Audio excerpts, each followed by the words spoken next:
Olá, seja muito bem-vindo a esse nosso encontro, onde estaremos comentando sobre as diretrizes de conduta. Eu sou Glaura e sou representante do grupo de palestrantes do Centro Espírita Luz da Esperança de São Francisco de Assis, nosso amado Célio. Hoje, então, nessa conversa, nós vamos falar sobre diretrizes de conduta, baseando toda essa nossa conversa no capítulo 17 do Evangelho segundo o Espiritismo. E esse capítulo em si fala sobre sejam perfeitos. Então, as citações que começam e iniciam esse capítulo número 17 do Evangelho segundo o Espiritismo nos falam sobre as conversas que Cristo teve com o povo daquela época, enquanto ele esteve aqui, e trazendo então a necessidade de que fôssemos a imagem e a semelhança de nosso amado Pai, nosso Criador, tentando, ser perfeitos à sua imagem, sendo, no caso, benevolentes, caridosos para com o outro. Por quê? Porque Deus estabelece uma justiça divina que não diferencia os seus filhos, tanto aqueles que são bons ou maus, tanto os que são justos ou injustos, estão sob o mesmo sol e têm os mesmos direitos pelas leis divinas. E este capítulo nos traz esse chamamento de como podemos nos conduzir perante o mundo, diante da vida, em relação aos nossos irmãos, sendo perfeitos nessa justiça, que seria tratar todos da mesma forma. E aí Cristo nos traz então a ideia de que possamos amar os nossos inimigos, que possamos perdoar aqueles que nos ofendem, que possamos ser benevolentes com aqueles que estão cometendo maldade conosco. E ainda pergunta: qual seria a vantagem de sermos bons só para aqueles que são bons para conosco? Mas aí então nós temos que refletir seriamente sobre os sermos perfeitos. Como assim? Como nós, nesse plano terreno, cheio de limitações, cheio de defeitos, fraquezas, seres falíveis, que embora a imagem e semelhança do nosso Criador, somos feitos para um mundo ainda em provas e expiações, ainda com imensas dificuldades, como seríamos perfeitos? Então, aqui nós temos que falar sobre a diferença entre o ser perfeito divino, que é Deus, onipotente, onisciente, que pode sim, ter um grau de perfeição, ter isenção de todo e qualquer defeito, e o ser perfeito dentro daquilo que nós estamos vivendo, dentro da matéria, dentro de um estado de dores, de dificuldades, de limitações e fragilidades. Então, o que seria o ser perfeito para nós? Como que nós poderíamos ter condutas adequadas para fazer isso que Cristo nos aconselhou, para tratar o irmão, aquele que nos ofende, aquele que nos magoa, com o perdão, com a indulgência, com a benevolência e com a caridade? Como que nós poderíamos, dentro de tantas limitações humanas que temos, ter esse grau de perfeição? E é exatamente sobre isso que nós vamos falar. Na verdade, quando nós falamos de sermos perfeitos dentro desta categoria terrena, dentro deste plano material, dentro deste corpo físico que habitamos neste momento aqui na Terra, o ser perfeito, na verdade, é o ser humano. E é exatamente nisso que nós temos que pensar, numa autoanálise muito profunda de quem realmente somos. Quanto mais cientes estivermos das nossas limitações, das nossas fragilidades, daquelas questões que estamos buscando aperfeiçoar, obviamente, esse é o grande chamado de uma nova reencarnação, porque a doutrina nos traz, e isso é sempre bom lembrar, que somos espíritos reencarnando em várias vidas para um aperfeiçoamento. Então, na verdade, quando estamos aqui dentro de tantas limitações, dentro de tantas fragilidades, e aí também temos que avaliar que cada um, dentro da sua experiência, dentro daquelas vidas que já experimentou anteriormente e do planejamento que tem para vidas futuras, ou seja, novas reencarnações, cada um está num grau de evolução. Nós nem poderíamos ser perfeitos, eu não poderia ser perfeita como o irmão que está ao meu lado. Cada um vai ter o seu grau de perfeição dentro deste humano. E o ser, então, perfeito dentro do humano é exatamente chamar em nós as características mais humanas que temos. E para isso, então, precisamos dessa autoanálise muito profunda, de conhecermos qual é o grau, pelo menos tentar buscar conhecimento, estudar, e a doutrina é uma grande base para que possamos estudar isso. Em que momento da nossa caminhada estamos? Quais são os defeitos mais difíceis que temos para corrigir? Quais são as potenciais e as qualidades que podemos usar mais a nosso favor? E cada um tem que fazer essa análise individualmente, mesmo que depois de feita essa análise, ela possa ser colocada à disposição do coletivo e possa beneficiar o coletivo. Mas, antes de tudo, cada um deveria e precisaria fazer a sua autoanálise, o seu autoconhecimento, conseguir entender quais são as suas fragilidades, por que o meu irmão me magoa e eu não consigo perdoar, porque em qualquer situação do dia a dia eu às vezes posso ter um nível de raiva extremo, uma impulsividade, uma agressividade. E por que Cristo nos chama a sermos perfeitos dentro dessa qualidade que Ele traz do Pai Celestial, que é ver todos do mesmo ponto de vista, como se todos realmente e como somos iguais perante Deus, sem diferenciações, nem diferenciações por termos sofrido algum abuso desse nosso irmão que nós estamos tentando amar, mesmo que ele tenha aqueles defeitos que muitas vezes nos ferem, mas por outras características que ali também nesse capítulo 17 do Evangelho segundo o Espiritismo também são ressaltadas. O homem que busca uma diretriz de conduta adequada, que quer estar dentro das metas de ser perfeito, mesmo dentro deste humano, ele precisa olhar para todos da mesma forma. Então nós não vamos fazer diferenciações, nem de raças, nem de classes sociais, nem de qualquer tipo de diferenciação. Nós temos que olhar para todos os irmãos da mesma forma e tentar amá-los.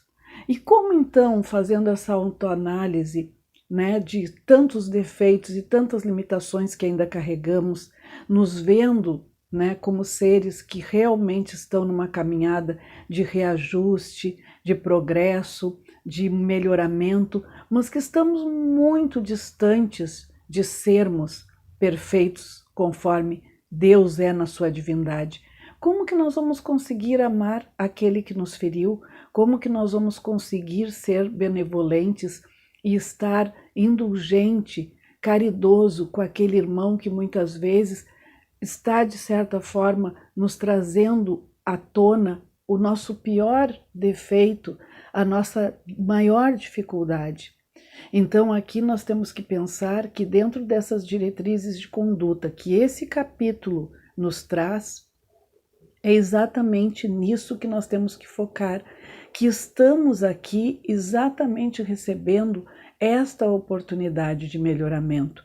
Então, quando Deus promove a todos nós de igual forma, porque Ele tem essa condição de tratar e ter todos os seus filhos dentro da mesma igualdade, dentro do mesmo tratamento, Deus distribui dores dentro dessa vida terrena que vivemos, dentro das provas, das expiações que cada um de nós particularmente traz no seu dia a dia, e essas dores são exatamente os pontos de despertar do nosso eu interior, para que quando a gente passe pelas nossas dores, a gente possa muitas vezes entender e ter a empatia de olhar para as dores do nosso irmão E talvez porque todos nós estamos sujeitos às mesmas dores, nós possamos então compreender que muitas vezes aquele irmão está num momento de dor, num momento de agonia, ou até num momento de limitação em relação ao entendimento de uma conduta melhor, e que se nós possamos exercitar esse passo a passo contínuo, evolutivo, que é promovido por cada nova reencarnação. Então, quando nós avaliamos que nós todos somos iguais e que nós todos estamos aqui neste plano terreno recebendo muitas vivências, muitas experiências, e que essas próprias vivências e experiências são, no fundo, a nossa grande escola, nós podemos muitas vezes tentar, pelo menos tentar, observar o nosso irmão como um ser que está passando pelas mesmas dificuldades, que tem as suas dores, que tem os seus percalços, que tem muitas vezes suas fraquezas, seus defeitos, que veio para corrigir essas fraquezas e esses defeitos. E talvez tendo esse olhar amoroso, esse olhar que entende que todos nós estamos num processo de aprendizagem, isso nos auxilie, de certa forma, a compreender que aquele irmão, muitas vezes, ele erra para conosco, não de uma forma intencional, não de uma forma deliberada, mas muitas vezes porque não tem a compreensão de fazer de um outro jeito ou de uma forma melhor. E esse capítulo traz inúmeras maneiras de mostrar como um ser humano, né, seja ele de qual categoria, de qual classe social, de qualquer ordem, nacionalidade, sexo, raça ou qualquer características, pode sim exercer essas leis do amor para consigo mesmo e para com seu próximo, tendo condutas adequadas. E essas condutas partem então primeiramente dessa autoanálise, desse entendimento que dentro deste humano, cheio de fraquezas e limitações, mas também com muitas potencialidades, nós podemos despertar em nós a compreensão do quanto todos nós estamos passando por processos de cura, por processos de melhoramento, por processos de aperfeiçoamento, e que, na verdade, tudo isso nos converge para um crescimento, antes de tudo individual e num segundo momento coletivo. E aí, essa conduta adequada, essa conduta caridosa, esse olhar amoroso e todas essas condições que a gente possa favorecer de entendimento entre os nossos irmãos e para com todos que nos rodeiam, ela vai, de uma certa forma, sendo uma semeadura. Nesse capítulo também é citado a parábola do semeador, porque a gente sabe que muitas vezes nós vamos tentar ser amorosos com pessoas que não vão conseguir compreender essa nossa amorosidade. E aí a gente tem que entender, como na parábola é falado, que tanto Deus semeou, e em alguns lugares aquilo que ele semeou através da vinda de Jesus, com todos os ensinamentos que Jesus trouxe, muitas vezes aquilo foi germinado porque caiu num terreno fértil. O que isso significa? Que aquela pessoa que recebeu aquele ensinamento tinha condições naquele momento de entender aquele ensinamento e reproduzi-lo de forma adequada. Mas muitas vezes esse ensinamento do próprio Cristo, que foi o maior exemplo de amor, o maior exemplo de evolução que nós temos atualmente, ainda sem compreender totalmente tudo que ele nos trouxe, mas mesmo Cristo semeando toda a benevolência que ele trouxe, ele não conseguiu atingir alguns corações. Alguns corações foram terra sem condições de receber o ensinamento e reproduzir e germinar boas atitudes, mas que nós também possamos fazer esse papel de semeador e possamos seguir lançando boas sementes, uma conduta amorosa, uma conduta de caridade, uma conduta de igualdade para com todos aqueles que nos rodeiam, seja aquele que nos lança uma atitude ofensiva ou aquele que já é mais próximo a nós e que já tem uma forma de entendimento e de relacionamento melhor para conosco. Porque é isso que a doutrina nos diz, que somos seres espirituais com muitas oportunidades de aprendizado através de muitas reencarnações e que todos somos iguais perante Deus e por isso devemos e merecemos e precisamos nos tratar com respeito, com amor, com indulgência e com muita caridade. Espero ter contribuído bastante para a nossa reflexão a respeito dessa conduta cristã, dessa conduta amorosa e desejo que cada um de vocês possa refletir sobre isso e ter um ótimo crescimento através de tudo isso que foi falado aqui hoje. Até o nosso próximo encontro e tudo de bom. Paz e luz.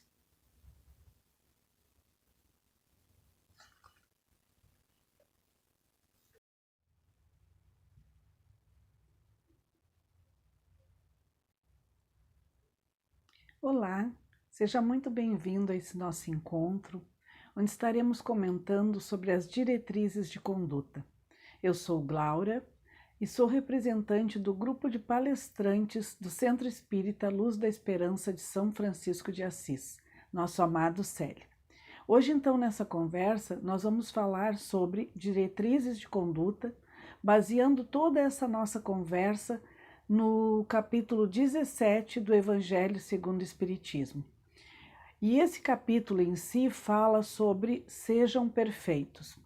Então, as citações que começam e iniciam esse capítulo número 17 do Evangelho segundo o Espiritismo nos falam sobre as conversas que Cristo teve com o povo daquela época, enquanto ele esteve aqui, e trazendo então a necessidade de que fôssemos a imagem e a semelhança de nosso amado Pai, nosso Criador, tentando, ser perfeitos à sua imagem, sendo, no caso, benevolentes, caridosos para com o outro. Por quê?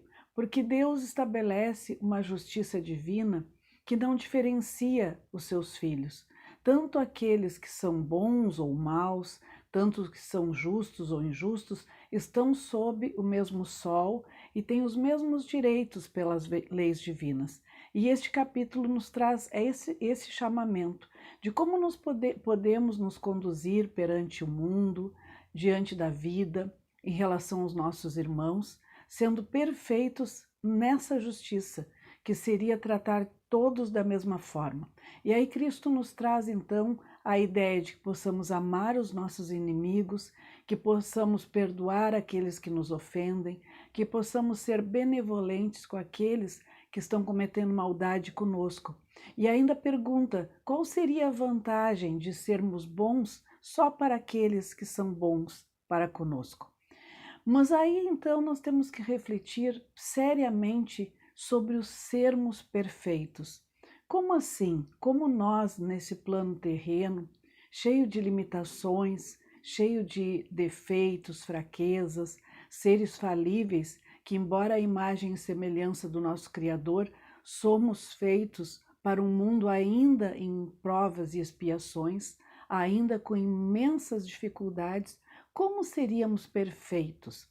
Então, aqui nós temos que falar sobre a diferença entre o ser perfeito divino, que é Deus, onipotente, onisciente, que pode sim, ter um grau de perfeição, ter isenção de todo e qualquer defeito, e o ser perfeito dentro daquilo que nós estamos vivendo, dentro da matéria, dentro de um estado de dores, de dificuldades, de limitações e fragilidades. Então, o que seria o ser perfeito para nós? Como que nós poderíamos ter condutas adequadas para fazer isso que Cristo nos aconselhou, para tratar o irmão, aquele que nos ofende, aquele que nos magoa, com o perdão, com a indulgência, com a benevolência e com a caridade? Como que nós poderíamos, dentro de tantas limitações humanas que temos, ter esse grau de perfeição? E é exatamente sobre isso que nós vamos falar. Na verdade, quando nós falamos de sermos perfeitos dentro desta categoria terrena, dentro deste plano material, dentro deste corpo físico que habitamos neste momento aqui na Terra, o ser perfeito, na verdade, é o ser humano. E é exatamente nisso que nós temos que pensar, numa autoanálise muito profunda de quem realmente somos. Quanto mais cientes estivermos das nossas limitações, das nossas fragilidades, daquelas questões que estamos buscando aperfeiçoar, obviamente, esse é o grande chamado de uma nova reencarnação, porque a doutrina nos traz, e isso é sempre bom lembrar, que somos espíritos reencarnando em várias vidas para um aperfeiçoamento. Então, na verdade, quando estamos aqui dentro de tantas limitações, dentro de tantas fragilidades, e aí também temos que avaliar que cada um, dentro da sua experiência, dentro daquelas vidas que já experimentou anteriormente e do planejamento que tem para vidas futuras, ou seja, novas reencarnações, cada um está num grau de evolução. Nós nem poderíamos ser perfeitos, eu não poderia ser perfeita como o irmão que está ao meu lado. Cada um vai ter o seu grau de perfeição dentro deste humano. E o ser, então, perfeito dentro do humano é exatamente chamar em nós as características mais humanas que temos. E para isso, então, precisamos dessa autoanálise muito profunda, de conhecermos qual é o grau, pelo menos tentar buscar conhecimento, estudar, e a doutrina é uma grande base para que possamos estudar isso. Em que momento da nossa caminhada estamos? Quais são os defeitos mais difíceis que temos para corrigir? Quais são as potenciais e as qualidades que podemos usar mais a nosso favor? E cada um tem que fazer essa análise individualmente, mesmo que depois de feita essa análise, ela possa ser colocada à disposição do coletivo e possa beneficiar o coletivo. Mas, antes de tudo, cada um deveria e precisaria fazer a sua autoanálise, o seu autoconhecimento, conseguir entender quais são as suas fragilidades, por que o meu irmão me magoa e eu não consigo perdoar, porque em qualquer situação do dia a dia eu às vezes posso ter um nível de raiva extremo, uma impulsividade, uma agressividade. E por que Cristo nos chama a sermos perfeitos dentro dessa qualidade que Ele traz do Pai Celestial, que é ver todos do mesmo ponto de vista, como se todos realmente e como somos iguais perante Deus, sem diferenciações, nem diferenciações por termos sofrido algum abuso desse nosso irmão que nós estamos tentando amar, mesmo que ele tenha aqueles defeitos que muitas vezes nos ferem, mas por outras características que ali também nesse capítulo 17 do Evangelho segundo o Espiritismo também são ressaltadas. O homem que busca uma diretriz de conduta adequada, que quer estar dentro das metas de ser perfeito, mesmo dentro deste humano, ele precisa olhar para todos da mesma forma. Então nós não vamos fazer diferenciações, nem de raças, nem de classes sociais, nem de qualquer tipo de diferenciação. Nós temos que olhar para todos os irmãos da mesma forma e tentar amá-los. E como então, fazendo essa autoanálise, de tantos defeitos e tantas limitações que ainda carregamos, nos vendo como seres que realmente estão numa caminhada de reajuste, de progresso, de melhoramento, mas que estamos muito distantes de sermos perfeitos conforme Deus é na sua divindade. Como que nós vamos conseguir amar aquele que nos feriu? Como que nós vamos conseguir ser benevolentes e estar indulgente, caridoso com aquele irmão que muitas vezes está, de certa forma, nos trazendo à tona o nosso pior defeito, a nossa maior dificuldade? Então, aqui nós temos que pensar que dentro dessas diretrizes de conduta que esse capítulo nos traz, é exatamente nisso que nós temos que focar, que estamos aqui exatamente recebendo esta oportunidade de melhoramento. Então, quando Deus promove a todos nós de igual forma, porque Ele tem essa condição de tratar e ter todos os seus filhos dentro da mesma igualdade, dentro do mesmo tratamento. Deus distribui dores dentro dessa vida terrena que vivemos, dentro das provas, das expiações que cada um de nós particularmente traz no seu dia a dia. E essas dores são exatamente os pontos de despertar do nosso eu interior, para que quando a gente passe pelas nossas dores, a gente possa muitas vezes entender e ter a empatia de olhar para as dores do nosso irmão. E talvez porque todos nós estamos sujeitos às mesmas dores, nós possamos então compreender que muitas vezes aquele irmão está num momento de dor, num momento de agonia, ou até no momento de limitação em relação ao entendimento de uma conduta melhor, e que se nós possamos exercitar esse passo a passo contínuo, evolutivo, que é promovido por cada nova reencarnação. Então, quando nós avaliamos que nós todos somos iguais e que nós todos estamos aqui neste plano terreno recebendo muitas vivências, muitas experiências, e que essas próprias vivências e experiências são, no fundo, a nossa grande escola, nós podemos muitas vezes tentar, pelo menos tentar, observar o nosso irmão como um ser que está passando pelas mesmas dificuldades, que tem as suas dores, que tem os seus percalços, que tem muitas vezes suas fraquezas, seus defeitos, que veio para corrigir essas fraquezas e esses defeitos.